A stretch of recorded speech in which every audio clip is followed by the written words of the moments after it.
thought Jessie Lott had a bad cold until her liver began to fail. She went into a coma, her brain pressure reached 100, and her heart stopped.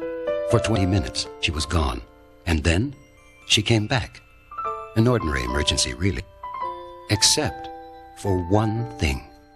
When my heart stopped, I suddenly fell on the ground, and she passed away like a year ago. What did she look like? Well, she had like a white robe on, and she looked exactly how she did before she died.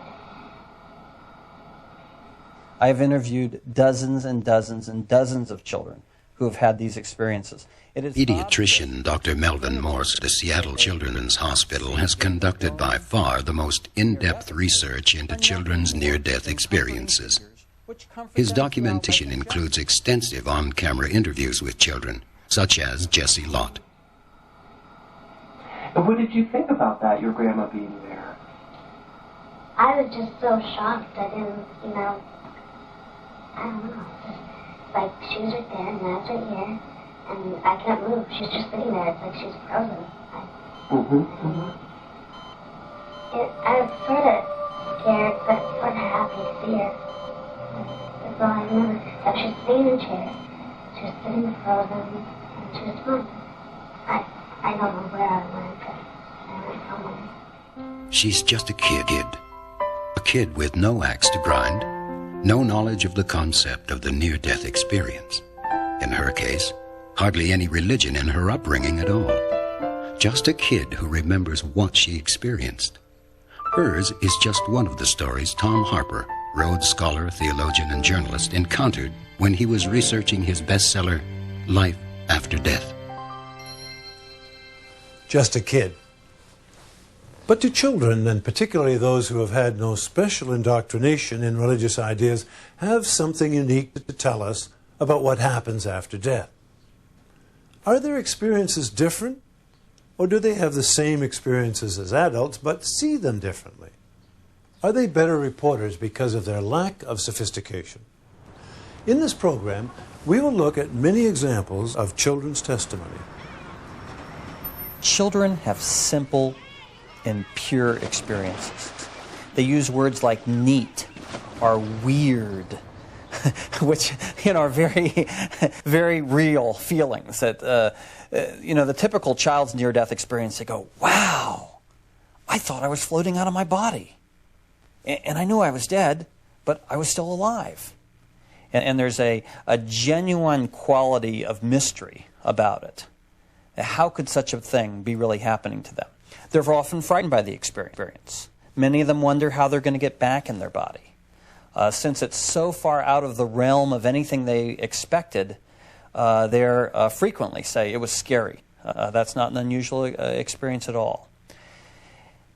And mostly I'm impressed by how fragmentary the experiences are. They usually just tell a teeny little fragment of something that has clearly struck them. Because the huge noodle was just like a tunnel. It went straight, and it didn't have anything in your way. It wasn't like a spiral noodle, so it's either a tunnel or a noodle, and it was just a rainbow.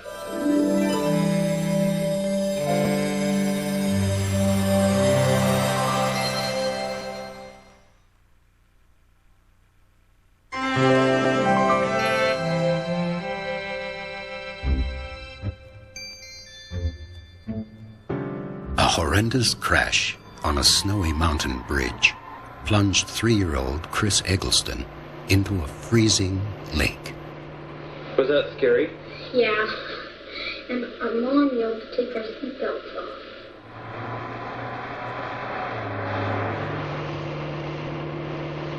But when we crashed, behind us was a car with 6 children in it.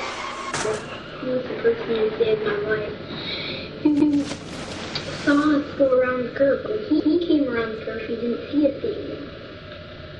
So he took his flashlight and looked down off the bridge, and he could see us, could see our car. So he had to dive like 5 or 6 times to get down far enough to get to me.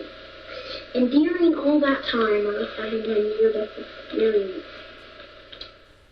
Chris Eggleston had, again, a typical child's near-death experience, in the sense that it's brief, fragmentary, difficult to comprehend, both for us and for him. I started falling through this noodle. It was coming closer and closer. And I went inside it, and it was all like a rainbow. And then at the end there was a ball with smaller, just two smaller tunnels that would lead to like an animal heaven or him.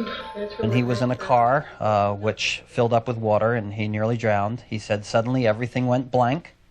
He was then out of his body, surprised to be there, felt that eventually he could learn to swim or somehow move himself in the air. Said that he went to a place that he called the human heaven and made some sort of choice to return to his body. But interestingly enough, he says that he was in a huge noodle until he realized that noodles don't have rainbows in them, so it must have been some sort of tunnel. Children's experiences have the common features of tunnels, lights, out-of-body experiences, all of which I think we can understand in brain terms. What they don't have is elaborated visions of the kind that adults have. They do not have long life reviews. They haven't had a long life. Quite often they see living people as well as dead ones. They see their pets. They see the people who matter to them in a different way from adults.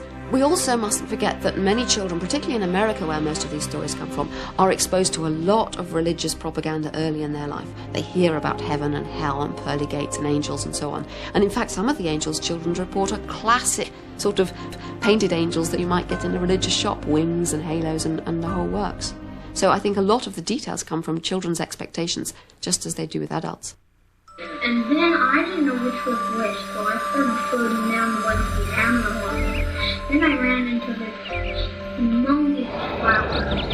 And then inside I found a honeybee that was like as big as I was now. And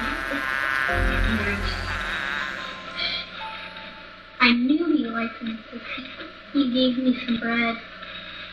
His parents had no religious beliefs whatsoever. He doesn't encounter something that he thought was God.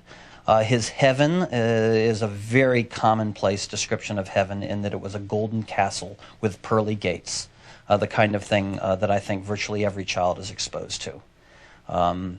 He says he had a bumblebee as a helper that assisted him with the experience. In other words, I think a more religious child typically describes guardian angels as assisting them with the experience.